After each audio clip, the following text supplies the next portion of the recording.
नमस्कार साथियों, जय हिंद जय भारत। स्वागत है आप सभी का ऑल एग्जाम टेस्ट पे। मैं हूं रोहित खेरा। दोस्तों, आज की इस वीडियो में हम जानेंगे कि आप इंटरव्यू की तैयारी कैसे अच्छे से कर सकते हैं। और आपने अभी अपने मार्क्स काउंट किए होंगे तो आपको लग रहा है कि आपको इंटरव्यू का कॉल आ जाएगा, आपका रिटन एग्जाम क्लियर हो जाएगा। तो आप 100 मार्क्स में से 70 प्लस कैसे स्कोर कर सकते हैं इंटरव्यू में, उसके बारे में मैं ये वीडियो आपके लिए लेके आया हूं। चलिए शुरुआत करते हैं इस वीडियो की। सबसे पहले आप देखें यहाँ पर, है ना, तो आपको सबसे पहले पता होना चाहिए कि इंटरव्यू जो है वो कितने मार्क्स का होता है। 100 मार्क्स का होता है ना। और आपने देखा भी है, काफी सारे ऐसे मेरे स्टूडेंट्स हैं जिनको इंटरव्यू में 80 प्लस मार्क्स मिले हैं। जैसे आप देखेंगे तो होम साइंस में 95 मार्क्स मिले हैं, है ना। अब यहीं से हिसाब लगा लीजिए। तो कुल मिला के आपका टारगेट जो है इस वीडियो में मैं आपको बताने वाला हूं 70 प्लस मार्क्स। इंटरव्यू में 70 प्लस मार्क्स कैसे ला सकते हैं वो मैं आपको यहां पर बताने वाला हूं, ठीक है। दूसरी बात, कई स्टूडेंट्स को डाउट रहता है सर इंटरव्यू में फेल तो नहीं कर देंगे। तो देखो यहाँ पर नो मिनिमम क्वालिफाइंग होता है, तो आपको अगर कम मार्क्स भी मिलेंगे तो कोई दिक्कत नहीं है। बस आपको पता होना चाहिए कि आपके रिटर्न में 800 और ये 100, 900 में से आपने अगर मेरिट पार कर ली, ये 900 मार्क्स हो गए आपके रिटर्न और इंटरव्यू के मिला के। अगर आपका इंटरव्यू में कम भी है और आपका मेंस में बहुत अच्छे मार्क्स हैं तो आप क्या है, फाइनल सेलेक्ट हो भी जाते हैं। तो ये जरूरी नहीं है कि आपको मिनिमम क्वालिफाइंग लाना ही है इंटरव्यू में। मिनिमम कुछ भी आ जाए, 18 मार्क्स भी लोगों को मिले हैं, 23 मार्क्स भी मिले हैं। जैसे इंग्लिश लिटरेचर में देखेंगे आप, 18 मार्क्स 23 मार्क्स इसमें भी सिलेक्शन हो गया है, क्योंकि उनके क्या है, रिटर्न में अच्छे मार्क्स थे, है ना। बट जाहिर सी बात है, अब कई ऐसे स्टूडेंट्स होते हैं या मोस्टली ऐसे स्टूडेंट्स होते हैं जो बॉर्डर पे लाई करते हैं, जिन्हें लगता है कि सर मेरे 130 मार्क्स हो रहे हैं या 130 क्वेश्चन करेक्ट हो रहे हैं, है ना। तो मैं सर क्या करूं, क्योंकि फाइनल सिलेक्शन तो आप देख रहे हो कि भाई 600 मार्क्स पे जा रहा है यूआर का, है ना। 600 650 मार्क्स पे जा रहा है आउट ऑफ 800। फाइनल सिलेक्शन की अगर मैं बात करूं, कट ऑफ वाला वीडियो मैंने बना रखा है। अभी तक के जितना रिजल्ट आया उस पर मैंने एनालिसिस करवा रखा है कि कितने मिनिमम मार्क्स पर सिलेक्शन हुआ है, जो लास्ट सिलेक्शन हुआ है, चाहे वो हिंदी का हो चाहे इंग्लिश का हो, कैटेगरी वाइज बकायदा मैंने बना रखा है। तो वो आपको प्लेलिस्ट में मिल जाएगा, वो देख लीजिएगा, है ना। तो उसे एक रफ आइडिया हो जाएगा कि कितने मार्क्स पे जो लास्ट ईयर 2022 में अभी तक जितने इंटरव्यू हो चुके हैं और रिजल्ट आए हैं, कितने में सिलेक्शन हुआ, और वैकेंसी वाइज भी मैंने आपको बताया उसमें, तो वो एक बार देख लीजिएगा, ठीक है। बात करते हैं इसमें कि मिनिमम तो आपको टेंशन नहीं लेनी है कि भाई फेल वाला लफड़ा नहीं है यहाँ पर कि आपको डिस्क्वालीफाई कर दिया जाएगा, तो ऐसा कोई सीन नहीं है ना। बस हमारा टारगेट क्या है, 70 प्लस कैसे लाइन। तो पहले तो आपको पता होना चाहिए, जो भी आपका बोर्ड होगा, पैनल होगा, तो उसमें आपके कितने 3 से 5 मेंबर होते हैं जनरली, है ना। 4 भी होते हैं, 5 भी होते हैं, डिपेंड अपॉन मूड उनका, या फिर बोर्ड में लोग हैं कि नहीं है उस हिसाब से भी वो क्या डिसाइड करते हैं। तो 3 से 5 के बीच में आपका मेंबर का बोर्ड होता है। इंटरव्यू जो है आपका 10 मिनट भी चलता है, 20 मिनट भी चलता है, डिपेंड अपॉन कैंडिडेट। कैंडिडेट कैसा उनको मिला है उस पर निर्भर करेगा उनका इंटरव्यू का ड्यूरेशन। बस 10 से 20 मिनट के बीच में आपका इंटरव्यू हो जाएगा, ठीक है। अब बात करते हैं इंटरव्यू में मार्क्स कैसे दिए जाते हैं, है ना। तो ये बहुत इंपॉर्टेंट चीज बता रहा हूं मैं आपको, कोई नहीं बताएगा ये चीज। यूट्यूब पे छान लो, आपको ये चीज नहीं मिलेगी। इंटरव्यू में किस तरह से वो मार्किंग करते हैं, तो ये मैं आपको बता रहा हूं। देखो उनका क्राइटेरिया क्या होता है। पहला क्राइटेरिया होता है कि आपका सब्जेक्ट नॉलेज। तो सब्जेक्ट नॉलेज का वेटेज आप देखेंगे तो लगभग 30% का वेटेज होता है। जनरली यही वेटेज होता है, मैं एक आपको रफ आइडिया दे रहा हूं, लेकिन सब्जेक्ट नॉलेज का जो वेटेज है वो 30% का वेटेज होता है। मतलब 100 में से 30 मार्क्स वो जो डिसाइड करेंगे वो आपका सब्जेक्ट नॉलेज डिसाइड करेगा। फिर आता है कम्युनिकेशन स्किल। जी हाँ, आप कैसे बात करते हो, आप जब इंटरव्यू में बैठे और किस तरह से कम्युनिकेट कर रहे हो, बोलने का तरीका कैसा है आपका, है ना। तो कम्युनिकेशन बहुत इंपॉर्टेंट है, 20% डिसाइड करता है। पता चला आप इंटरव्यू में गए और बोलना ही नहीं आ पा रहा है आपसे, है ना, सब कुछ वो हो गया, कॉन्फिडेंस ही नहीं है, डर रहे हो, जो आता भी है तो मन में ही है, एकदम धीरे आवाज निकल रही है। तो कम्युनिकेशन बहुत ज्यादा इंपॉर्टेंट है आपकी, ये आपको ध्यान रखना है। फिर आपका आता है टीचिंग एप्टीट्यूड। अब ये टीचिंग एप्टीट्यूड क्या है भाई, आपका जो टीचिंग डेमो होगा, है ना, जो आपका टीचिंग डेमो होगा, आपके पढ़ाने का तरीका, आपके एक्सप्लेन करने का तरीका, कोई भी टॉपिक को, वो डिसाइड करेगा कितना, 15%। मतलब आपको वहां पर देखा जाएगा कि किस तरह से बंदा जो है पढ़ा रहा है ना, या फिर किस तरह से एक्सप्लेन कर रहा है, तो आपकी टीचिंग स्किल वहां पर चेक होगी। फिर आपका आता है आपकी पर्सनैलिटी और कॉन्फिडेंस। जी हाँ, पर्सनैलिटी और कॉन्फिडेंस, जैसे आप देखेंगे आपकी पर्सनैलिटी कैसे है, कपड़े आपने कैसे पहन रखे हैं, ड्रेस आपने कैसे डाल रखी है, आपके अंदर कॉन्फिडेंस है कि नहीं, आप जब एंटर कर रहे हैं तो आपका बॉडी लैंग्वेज कैसा है, आप बैठ रहे हैं तो बॉडी लैंग्वेज कैसा है, कॉन्फिडेंस क्या है, आई कांटेक्ट से आता है ना। तो ये चीज का विशेष ध्यान रखें। अभी मैं काफी स्टूडेंट्स के हम इंटरव्यू बैच में मॉक ले रहे हैं अभी बॉटनी में, है ना। तो कुछ कैंडिडेट ऐसे हैं जो कॉन्फिडेंस नहीं है उनके अंदर, मतलब वो बोलते हैं तो इधर उधर देखने लगते हैं जब हम उनका मॉक ले रहे हैं। तो ये गलती आप लोगों से ना हो, इसलिए मैं भी आपको बता रहा हूं कि आपको फुल कॉन्फिडेंस रखना है, आंखों में आंखें डाल के बात करना है इंटरव्यूअर से जब आप उसको जवाब दे रहे हैं, और बाकी जो मेंबर रहेंगे उनको भी थोड़ा थोड़ा देख लेना। ऐसा नहीं कि इधर देख रहे हैं इधर देख रहे हैं, ये चीज ध्यान रखिएगा, बहुत नेगेटिव इंपैक्ट पड़ता है। पर्सनैलिटी कॉन्फिडेंस यहाँ से आपका क्या है, जीरो मान लिया जाता है, और ये जो 15 मार्क्स हो गए ना, ये आपके वहीं पे खत्म हो जाते हैं। इस चीज का विशेष ध्यान रखें। फिर है आपका रिसर्च ओरिएंटेशन।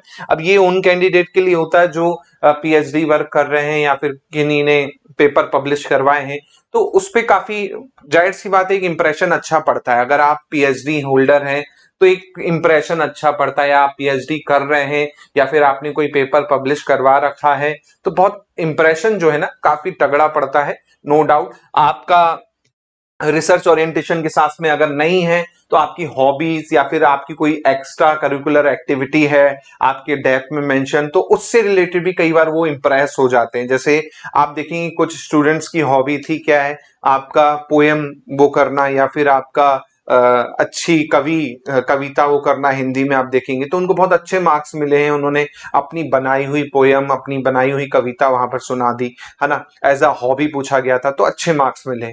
तो वही मैं कह रहा हूं, चाहे रिसर्च ओरिएंटेशन हो, चाहे हॉबी हो या पर्सनल कोई एक्स्ट्रा करिकुलर एक्टिविटी हो, उसके भी मार्क्स आपको क्या है, अगर क्वेश्चंस आपसे पूछा जा रहे हैं वो आपको देता है। फिर आता है करंट अफेयर। करंट अफेयर मतलब ऐसा नहीं कि आपको करंट अफेयर रटना है, करंट मतलब सिनारियो क्या चल रहा है दुनियादारी में, क्योंकि कई बार आप देखोगे तो आपसे ही पूछ लिया जाता है कि आप न्यूज़पेपर पढ़ के आए हैं आज का, तो आपकी क्या बड़ी खबर है आपने न्यूज़पेपर में देखी, है ना, कोई 2 पॉजिटिव खबर बता दीजिए या 2 नेगेटिव खबर बता दीजिए, या कोई ऐसा कुछ वो हुआ है न्यूज में नेशनल इंटरनेशनल लेवल पे, है ना, तो उससे भी क्वेश्चन आपको पूछ लिया जाता है। तो वो आपका क्या है, देखते हैं कि ये बस किताबी कीड़ा तो नहीं, ऐसे दुनियादारी का ज्ञान है कि नहीं है। तो इस चीज का भी विशेष ध्यान रखना, थोड़ा बहुत करंट अफेयर या फिर आप जहां रहते हैं उस जिले के बारे में जो करंट न्यूज चल रही है, या फिर आप जिस स्टेट से बिलोंग करते हैं वहां पर या आपका जो जिला है वहां पर कोई अगर ऐसी कोई न्यूज है जो नेशनल या उस लेवल पे बन रही है, तो जाहिर सी बात है वो भी आपका क्या है वो चेक कर लेते हैं। तो ओवरऑल आपको वहां पर क्या है वो एज अ कैंडिडेट नहीं देखते, वो एक परफेक्ट असिस्टेंट प्रोफेसर की तरह देखते हैं। जाहिर सी बात है एक असिस्टेंट प्रोफेसर की तरह आपको पूरा का पूरा वो क्या करेंगे, मूल्यांकित कर लेंगे। उनको सब्जेक्ट एक्सपर्ट नहीं चाहिए, उन्हें एक परफेक्ट टीचिंग पैकेज चाहिए। जी हाँ, एक टीचिंग पैकेज चाहिए कि बंदा ओवरऑल हर चीज में फुलफिल कर रहा है, पर्सनालिटी से लेके चाहे आप नॉलेज हो, बोलने का तरीका हो, आपका टीचिंग स्किल हो, आपका विजन हो। कई बार क्या होता है क्वेश्चन पूछ लेते हैं कि आप अभी स्कूल टीचर हैं, है ना, और असिस्टेंट प्रोफेसर बन जाएंगे तो किस तरह से हैंडल कर पाएंगे, ये भी कई स्टूडेंट से पूछा गया है ना। तो जाहिर सी बात है वो आपका विजन भी देखना चाहते हो, कई बार आपका बॉडी लैंग्वेज भी देखते हैं। कई स्टूडेंट क्या होता है कि बोलते हुए जेस्चर करने लगते हैं जो कि बहुत नेगेटिव होता है। जब आप बैठे हो वहां पर चेयर में तो जाहिर सी बात है आपके हाथ आपकी गोद में होने चाहिए, ऐसा नहीं कि आप ऐसे कर रहे हो या फिर अलग ही मतलब एटीट्यूड में। तो ये चीज का भी आपको ध्यान रखना है, बॉडी लैंग्वेज का जो है बहुत वो इफेक्ट पड़ता है। खासकर आर्ग्यू तो बिल्कुल नहीं करना है ना, पैनल से बिल्कुल आर्ग्यू नहीं करना है, बिल्कुल भी। सॉरी सर आपको कहना आना चाहिए अगर क्वेश्चन आपको नहीं आता है तो, ये नहीं कि एटीट्यूड में कि अरे सर ये इसका आंसर होगा, झगड़ गए, खत्म, वहीं पर इंटरव्यू आपका खत्म हो जाएगा, मार्क्स आपको ना के बराबर मिलेंगे, और हुआ है लोगों के साथ में।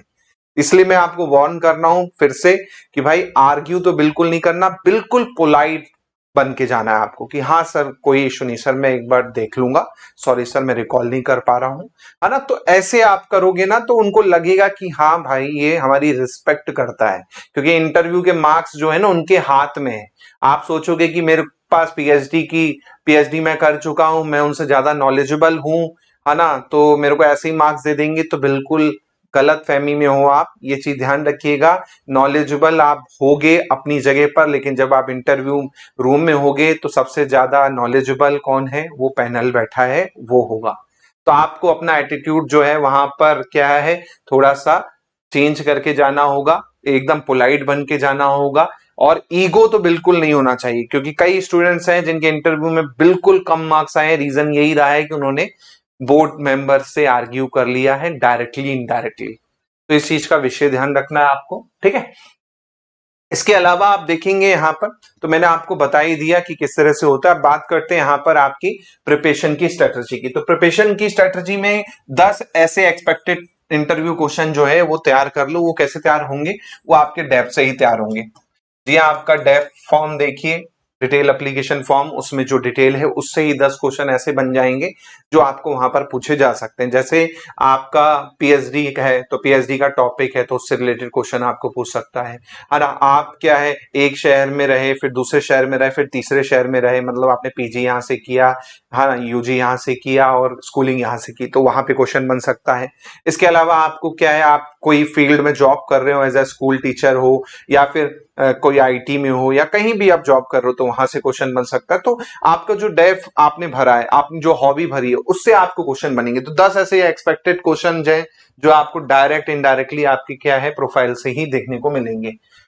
फिर आपका एक डेमो लेसन की स्क्रिप्ट और मार्कर का यूजेस बिल्कुल रेडी रखें। कोई भी टॉपिक आप डिसाइड कर लें क्या पढ़ाना है ना, और वो टॉपिक ऐसा टॉपिक पढ़ाएं कि आप सबको इंप्रेस कर पाए कि हाँ यार ये इसने ये टॉपिक पढ़ाया, बहुत अच्छा पढ़ाया।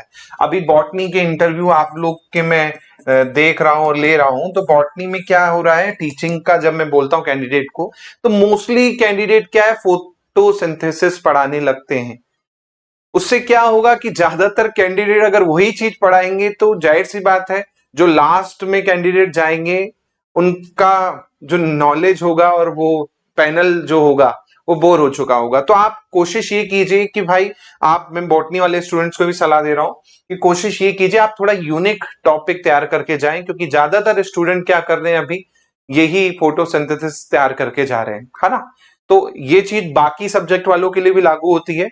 तो इस चीज का आपको विशेष ध्यान रखना है। कोई भी टॉपिक आप तैयार कर लें 2 से 5 मिनट हार्डली, और 2 से 5 मिनट में वो आपका नॉलेज के साथ साथ में टीचिंग स्किल देखेंगे, किस तरह से वॉइस मॉड्यूलेशन हो रहा है, कीवर्ड पे ये क्या जोर दे रहा है कि नहीं दे रहा है पढ़ाने पे, है ना। तो इस चीज का विशेष आपको ध्यान रखना है। ऐसे ही आप देखेंगे तो अगर आपका रिसर्च पीएचडी वाले हो, है ना, या फिर आपने रिसर्च पेपर वो कर रखे हैं, तो उनके बारे में भी थोड़ा प्रिपेयर कर लें, क्योंकि कई स्टूडेंट्स हैं उन्होंने डैप पे मेंशन किया था, तो जाहिर सी बात है क्वेश्चन वहां पे बने, तो वो चीज का आपको ध्यान रखना है। ऐसे ही सेल्फ इंट्रो और अचीवमेंट जो है आपको क्लियर होनी चाहिए। जो भी आपने अपना इंट्रो तैयार किया है उसको आप अच्छे से याद कर लें, रटे नहीं। मैं फिर से बोल रहा हूं, याद कर लें, रटे नहीं। रटना नहीं है। नॉर्मली अगर मेरे को इंट्रो देने को बोलेगा कोई, तो मैं अपने बारे में 2-4 लाइन आराम से बता दूंगा। वही चीज आपको बस वहां पर अगर बोलता है कोई, वैसे बोलेंगे तो कम ही, लेकिन फिर भी अगर, तो आपको पता होना चाहिए कि आपको क्या बोलना है, ठीक है। अचीवमेंट्स अगर आपके हैं तो उसको आप बता सकते हैं वहां पर। जैसे कई बार क्या होता है, स्कूल लेवल पे, कॉलेज लेवल पे गोल्ड मेडल, या फिर इस तरह से, या फिर आपने पेपर पब्लिश करवाया है, या फिर कुछ रिसर्च वर्क आपने किया है, जेआरएफ है, एसआरएफ में आप अभी काम कर रहे हैं, तो वो अपना अचीवमेंट बिल्कुल बताएं। उसे एक पॉजिटिव एटीट्यूड वहां पर दिखता है कि हाँ इस बंदे में नॉलेज है और इसने ये काम भी कर रखा है, तो ये चीज का भी आपको ध्यान रखना है। ऐसे ही आपका जो डेफ होगा, है ना, डेफ या सीवी जो कह लो, इसको आप प्रिपेयर करके रहें अच्छे से। जो भी डेफ में आपने चीजें भरी हैं उससे रिलेटेड कोई भी क्वेश्चन अगर आपको आ रहा है तो उसको आप बिल्कुल अच्छे से क्या है प्रिपेयर करके जाइए। ऐसे नहीं कि डेफ ही नहीं पढ़ा है, खुद का ही डेफ याद नहीं है ना। तो इस चीज का ध्यान रखना है। कई बार क्या होता है, आपके डेफ से ही क्वेश्चन आ जाते हैं। जैसे क्वेश्चन आ गया कि भाई आप इस यूनिवर्सिटी से पीएचडी कर रहे हैं, तो उस यूनिवर्सिटी का बोल देगा कि ये किसके नाम पर रखा गया है, इसके फाउंडर क्या है, तो ये सब आपको छोटी छोटी चीजें हैं जो आपको तैयार करनी होंगी। इसी प्रकार बात करते हैं यहाँ पर कुछ इंपॉर्टेंट क्वेश्चंस जो जनरली हमेशा आप देखोगे आपके इंटरव्यू में क्या है पूछे जाते हैं। तो 10 ऐसे आपके क्या है क्वेश्चन यहाँ पर मैं आपको बता रहा हूँ, है ना। 10 आपके क्वेश्चन जैसे आप देखेंगे, 10 तो नहीं 5 ही क्वेश्चन देख लो। एक तो सेल्फ इंट्रोडक्शन हो गया, ये आपको अच्छे से प्रिपेयर करना है। फिर एक क्वेश्चन ये आ जाता है खासकर उनसे जो ऑलरेडी अभी स्कूल में जॉब कर रहे हैं, है ना, गेस्ट फैकल्टी हैं, या फिर आपका स्कूल लेवल पे या माध्यमिक लेवल पे या फिर हायर सेकेंडरी लेवल पे जॉब कर रहे हो, तो क्वेश्चन आ जाता है कि असिस्टेंट प्रोफेसर ही क्यों, स्कूल टीचर क्यों नहीं, है ना। फिर कोई भी आपको कॉन्सेप्ट पूछा जा सकता है सिलेबस जो आपका है उसमें से, वो आपको सिलेबस तो पूरा ही पढ़ना पड़ेगा। क्वेश्चन आपको क्लास मैनेजमेंट से रिलेटेड हो सकते हैं कि भाई आप अभी कम एज के हैं, कैसे क्लास मैनेज कर पाएंगे, इस तरह के क्वेश्चन। या फिर आपको स्कूल से आप हायर उसमें पढ़ाने वाले हैं कॉलेज में, तो आपका किस तरह से मैनेज कर पाएंगे या डिफरेंस क्या है, इस तरह के क्वेश्चन बन सकते हैं। फिर आप देखोगे आईसीटी टूल्स जो आप यूज करते हैं उस पे क्वेश्चन आप देखोगे पूछे जा सकते हैं, न्यू टेक्नोलॉजी पे, है ना। आपकी न्यू एजुकेशन पॉलिसी है 2020 वाली, इस पे क्वेश्चन पूछे जा सकते हैं। तो इन चीजों को थोड़ा सा आपको क्या है प्रिपेयर करना होगा, है ना। तो ये 5 सवाल आप देखेंगे लगभग सभी इंटरव्यू में आपको क्या है मिलेंगे। जरूरी नहीं है कि आपके में पूछे जाए, लेकिन मोस्टली इंटरव्यू में इनमें से 1-2 सवाल तो आपको पूछ ही लेगा वो, है ना। तो ये 5 सवाल तो आपको बहुत अच्छे से प्रिपेयर करने हैं, है ना। और सेल्फ इंट्रो आप जब को अगर पूछा जाता है तो जाहिर सी बात है पहला इंप्रेशन जो है वो आपका होता है, अगर पूछ रहा है तो उसको बहुत अच्छे से प्रिपेयर आपको करना ही करना है, ठीक है। अब इंटरव्यू में क्या करना चाहिए भाई, मैं आपको शेड्यूल बता देता हूं। जैसे 7 से 10 दिन का है, क्योंकि अभी 17 तारीख से इंटरव्यू चालू है, तो लगभग 7 दिन का शेड्यूल मैं आपको दे रहा हूं यहाँ पर, है ना। सब्जेक्ट क्वेश्चन और रिसर्च रिवीजन जो है आपकी कर लीजिए 1 से 3 दिन में। जो लास्ट के 2 दिन बचेंगे इसमें मॉक इंटरव्यू आप कर सकते हैं मिरर पे। बाकी जो हमारे पेड स्टूडेंट्स हैं वो इंदौर में आके मॉक दे सकते हैं, और ऑनलाइन जो अभी दे रहे हैं वो तो दे ही रहे हैं, है ना। और जो नए बच्चे ज्वाइन करना चाहते हैं इंटरव्यू बैच, तो बिल्कुल इंटरव्यू बैच जो चल रहा है वो आप ज्वाइन कर सकते हैं। इसके अलावा ड्रेस का रिहर्सल जरूर कर लें। जो भी आपने नए कपड़े सिलवाए हैं आपके इंटरव्यू के लिए उसको आप प्रिपेयर करके रखें और एक बार पहन के देख लें। कई बार क्या होता है कि आप पहनते नहीं है, बस फाइनल उसमें पहनते हैं, तो उसके कारण क्या होता है अनकंफर्टेबल भी कई बार हो जाता है, कई बार टाइट हो जाता है, कई बार चुभता है कपड़ा, है ना। तो ये 1-2 बार करके देख लें, क्योंकि जाहिर सी बात है जूता मान के चलिए छोटा साइज का आ गया, गड़ रहा है पैर में, तो आपको अनकंफर्टेबल फील होगा और वो आपका इंटरव्यू भी बिगाड़ सकता है ना। तो ये चीज का भी ध्यान रखें, जो भी आप ड्रेस पहन रहे हैं उसको एक बार पहले पहन के देख लें अच्छे से, आप कैसे लग रहे हैं उसमें, जच रहा है कि नहीं जच रहा, क्योंकि वहां से भी आपको मार्क्स मिलने वाले हैं, जैसे कि मैंने आपको बताया कि किस तरह से मूल्यांकन होता है, ठीक है। फाइनल डे पे आपको क्या करना है, भगवान का ध्यान करना है, थोड़ी सी मेडिटेशन कीजिए और कॉन्फिडेंस जो है उसको बूस्ट कीजिए। मैंने पहले भी बताया पिछले इंटरव्यू में कि भाई आपको कॉन्फिडेंस नहीं आ रहा है, आपको डर लगता है लोगों से बात करने में, इंटरव्यू देने में, या अपना इंट्रोडक्शन देने में भी, तो भैया कुछ मत करो, अपनी फैमिली को बैठा लो, अपने दोस्तों को बैठा लो, उनके सामने अपना सेल्फ इंट्रोडक्शन देना चालू करो। लगातार 5 से 7 दिन आप दोगे, अपने आप अंदर आपके क्या हो जाएगा, कॉन्फिडेंस आ जाएगा, ठीक है। तो कुल मिला के ये स्ट्रेटजी को अगर आप फॉलो करते हो तो जाहिर सी बात है अच्छे मार्क्स आपको मिलने वाले हैं। और इंटरव्यू पे तो अभी पूरी सीरीज ही मैं आपको यूट्यूब पे ला रहा हूं, तो जितने इंटरव्यू से रिलेटेड वीडियो हैं वो जरूर देखिएगा। चैनल को सब्सक्राइब कर लो, क्योंकि यहीं पर आपको पूरी की पूरी वीडियो देखने को मिलेगी, है ना। साथ में इंटरव्यू का बैच जो है आप बिल्कुल ज्वाइन कर सकते हैं, है ना। वो आपको मिल जाएगा कितने में, 3499 का है, उसमें भी अभी 500 रुपीज और एक्स्ट्रा ऑफ कर दिया गया है ना। तो भैया केवल 2999 में कंप्लीट इंटरव्यू बैच जो है आपको मिलने वाला है, जिसमें आपका ऑनलाइन मॉक भी शामिल है, ऑफलाइन मॉक भी शामिल है, बेसिक क्लासेस जैसे ये इंटरव्यू की टिप्स वाली जो मैं आपको दे रहा हूं, ऐसी बेसिक क्लासेस आपकी वहां पे शामिल है। फिर आपका क्या है, पूरा का पूरा हॉबी से रिलेटेड या बाकी चीजों से रिलेटेड पूरा का पूरा इंटरव्यू बैच में आपको चीजें मिलने वाली हैं। तो बिल्कुल आप क्या करें, ये बैच को ज्वाइन कर लें अगर आप चाहते हैं कि आप इंटरव्यू की बहुत अच्छे से प्रिपरेशन कर पाएं और इंटरव्यू में बहुत अच्छे मार्क्स ला पाएं, तो बैच को ज्वाइन कर सकते हो आप, है ना। इसके साथ साथ नीचे कमेंट में जरूर आपका सब्जेक्ट लिखें, तो मैं हो सकता है आपके सब्जेक्ट रिलेटेड या आपके उससे रिलेटेड एक सेशन भी आपका क्या है यूट्यूब पे लेके आऊं कि कैसे क्वेश्चन आपके सब्जेक्ट से रिलेटेड जो है एग्जाम में पूछे जा सकते हैं, तो उस पर मैं जरूर लेके आऊंगा। तो अपना सब्जेक्ट जरूर कमेंट में लिखें। तो मिलता हूं मैं आप लोगों से जल्दी। बहुत बहुत धन्यवाद। जय हिंद, जय भारत। इसके साथ साथ आप दोस्तों मुझे फॉलो जरूर कर लीजिएगा, है ना, फेसबुक, इंस्टाग्राम, व्हाट्सएप और हमारा टेलीग्राम चैनल है एईपी ग्रुप, इस पे जरूर फॉलो कर लीजिएगा क्योंकि अपडेट जो है आपको यहीं पर क्या है प्रॉपर मिलेगी। चलिए मिलता हूं मैं आप लोगों से जल्दी। जय हिंद, जय भारत। धन्यवाद।